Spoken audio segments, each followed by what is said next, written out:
नहीं होगा कि हम पढ़ाई करें, अपने माँ बाप का नाम रोशन करें, अपने मोहल्ले समाज का नाम रोशन करें। जितनी ज्यादा कामयाबी होती है ना, लोग उतनी ज्यादा गर्व करते हैं। छोटी सी कामयाबी होगी, माँ बाप खुश होंगे। थोड़ा और बड़ा कामयाबी होगा, पूरा मोहल्ला खुश होगा। बहुत बड़ा कामयाबी होगा, पूरी राज्य खुश होते हैं लोग। अरे हमारे यहाँ के हैं ये, जैसे अब मान के चलिए किसी का तो अब्दुल कलाम, जिस जगह के वहाँ के लोग गर्व से कहते हैं हमारे यहाँ से अब्दुल कलाम है, कहते हैं कि नहीं। समय और समझदारी दोनों बड़े अलग अलग चीज है, दोनों एक साथ नहीं होते हैं। जब समय रहता है तो समझदारी नहीं रहती है, जब समझदारी आती है तो समय निकल जाता है। शिक्षक यही काम करता है कि समय रहते आप में एक समझदारी विकसित कर देता है और आपको यह हुनर सिखाता है कि आप दुनिया को करके दिखाइए, क्योंकि दुनिया सुनना नहीं देखना पसंद करती है कि आपने क्या किया। सबसे कमजोर विद्यार्थी खोजिएगा जो पढ़ने में बकलोल हो, समझदार को नहीं। समझदार बहुत घमंडी होते हैं, उन सबसे दूरी बना के रखिएगा। लॉज में जो आपको सलाह देने आए ना, सबसे पहले साइड होइएगा। बर्बाद और नाकामयाब लोगों की कुछ पहचान है, उन्हें नींद बहुत आती है, भूख ससुरन को बड़ी भयानक रखता है, आराम बहुत खोजेंगे सब। दुनिया का कुछ भी दिखाइए, उनमें उन ससुरों को बुराई दिखेगी ही दिखेगी। जो व्यक्ति आपको कह दिया बुराई करते हो, ऐसे वैसे वो कभी आगे नहीं जा सकते। अब जैसे हमारी अपनी विचारधारा है, ये मेरी अपनी पर्सनल फिलॉसफी है कि इंसान उसी पर गुस्सा करता है जब इंसान को ये पर्सनली फील हो जाए कि आगे वाला मेरा कुछ नहीं बिगाड़ सकता, तो ही उस पर गुस्सा करता है। जब माँ बाप बूढ़े हो जाते हैं ना, तो बच्चा को लग जाता है कि अब कौन सी कली है, झाड़ दे गए निकल यहाँ से, उल्टा सीधा बोल जाता है। ये मेरी पर्सनल विचारधारा है कि लोगों को गुस्सा केवल औकात देख के लगती है। और आप निरंतर मेहनत करते रहिए, दूसरे का देख कर नकल नहीं कीजिए।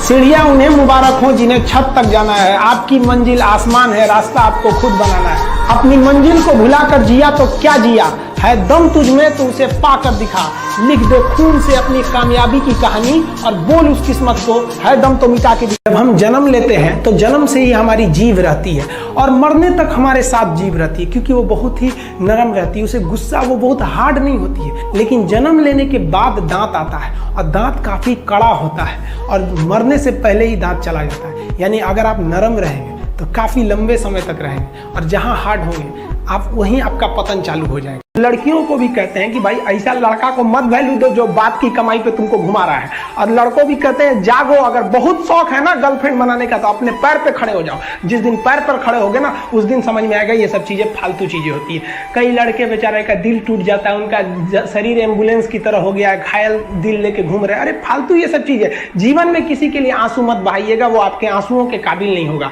और जो आपके आंसुओं के काबिल होगा वो कभी आपको रोने नहीं देगा। देखिए जिंदगी में आपसे भी कुछ गलतियां होंगी, और गलती किससे होती है? जो काम करता है, मेहनत करने वालों से ही तो गलतियां होती है। निकम्मों की तो पूरी जिंदगी निकल जाती है दूसरों में कमी ढूंढते ढूंढते। देखिए सफलता और असफलता में थोड़ा सा अंतर है। सफलता आपका परिचय दुनिया के सामने कराएगी और असफलता दुनिया का परिचय आपसे करा देगी, इसलिए सफल जरूर रहिए। देखिए 97% लोग जो है ना, वो थक के किसी काम को छोड़ देते हैं और जिंदगी भर उन 3% लोगों के लिए काम करने लगते हैं जो कभी भी हार नहीं मानते। मेहनत बता देता है कि परिणाम कैसे मिले। देखिए अगर एक डॉक्टर ये सोचने लगे ना कि हम डॉक्टर हैं, तो फिर मरीज का अच्छा से इलाज नहीं कर पाएगा। अगर डॉक्टर ये सोचे ना कि हम भी मरीज हैं और ये सोच के वो इंजेक्शन लगाए कि हम अपने को लगा रहे हैं, तो फिर उस मरीज को बड़ा कम दर्द होगा। तो टीचर जब ये सोच के पढ़ाने लगेगा ना कि हम टीचर हैं, तो फिर स्टूडेंट को समझने में दिक्कत आ जाएगा। तो टीचर को ये सोचना चाहिए ना कि हम भी एज एक स्टूडेंट की तरह ही हैं और एकदम मिनिमम भाषा, मतलब एकदम नॉर्मल भाषा में उसे समझा सके। तो इसलिए आदमी को खोजते रहता है किस भाषा को वो समझ सकता है, इसलिए आदमी उस भाषा में बताता है। प्यार करने से पहले अंजाम देख लो, यकीन ना आए तो गजनी और तेरे नाम देख लो। क्या जरूरत है भैया पिटाने की? इतना मेहनत से भगवान ने ब्रेन दिया, आप लोग जीवन भर मेहनत कर करके इसमें डाउनलोड करते रहते हैं। कभी फिजिक्स, बायोलॉजी, केमिस्ट्री, कोनो लड़की के चक्कर में फरवा के चलेंगे। क्या हो गया? फरवा के चलेंगे, किसी को दिक्कत है। रही बात रिजल्ट की, तो एक बात आपको बताते हैं, रिजल्ट जब भी होगा तो वह आपके पढ़ने से होगा।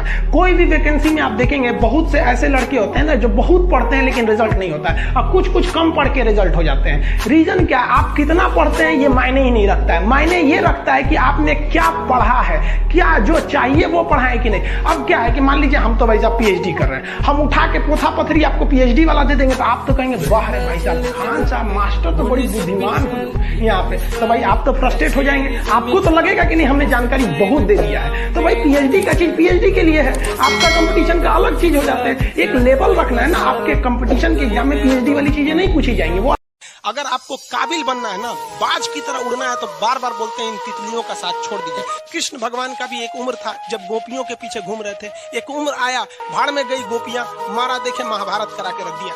कृष्ण भगवान भगवान तब तक नहीं कहलाए जब तक उन्होंने गोपियों का साथ नहीं छोड़ा, तब तक वो केवल कन्हैया कहलाते थे। भगवान तभी कहलाए जब उन्होंने लड़कियों का साथ छोड़ा। तो अब तक केवल आप विद्यार्थी कहलाएंगे जब तक कि लड़की या गर्लफ्रेंड के साथ रहेंगे। जिस दिन इनका साथ छोड़ेंगे ना, उस दिन दुनिया आपको देखेगी। अगर आपको काबिल बनना है ना, बाज की तरह उड़ना है, तो बार बार बोलते हैं इन तितलियों का साथ छोड़ दीजिए। क्योंकि 10 साल बाद लोग आपसे मिलेंगे ना, तो पूछेंगे तुम्हारी हैसियत क्या है, तुम कितना कमाते हो। ये नहीं पूछेंगे तुम्हारी गर्लफ्रेंड थी कि नहीं थी। यहाँ समझ में आ गया, ये सब टेम्परेरी चीज होते हैं। ये सब चीजों को जिस दिन आपको जिस दिन रियलिटी समझ में आएगी ना, उस दिन कोई बोल, हम आपको क्या बोले, आज जिनको आप सब कुछ खोकर पाने की तमन्ना रखते हैं, एक वक्त आएगा जब वो मुफ्त में मिलेंगे तो आपको मंजूर नहीं होगा। ये सब चीजें फालतू होती है, लेकिन अभी उम्र की गलती होती है।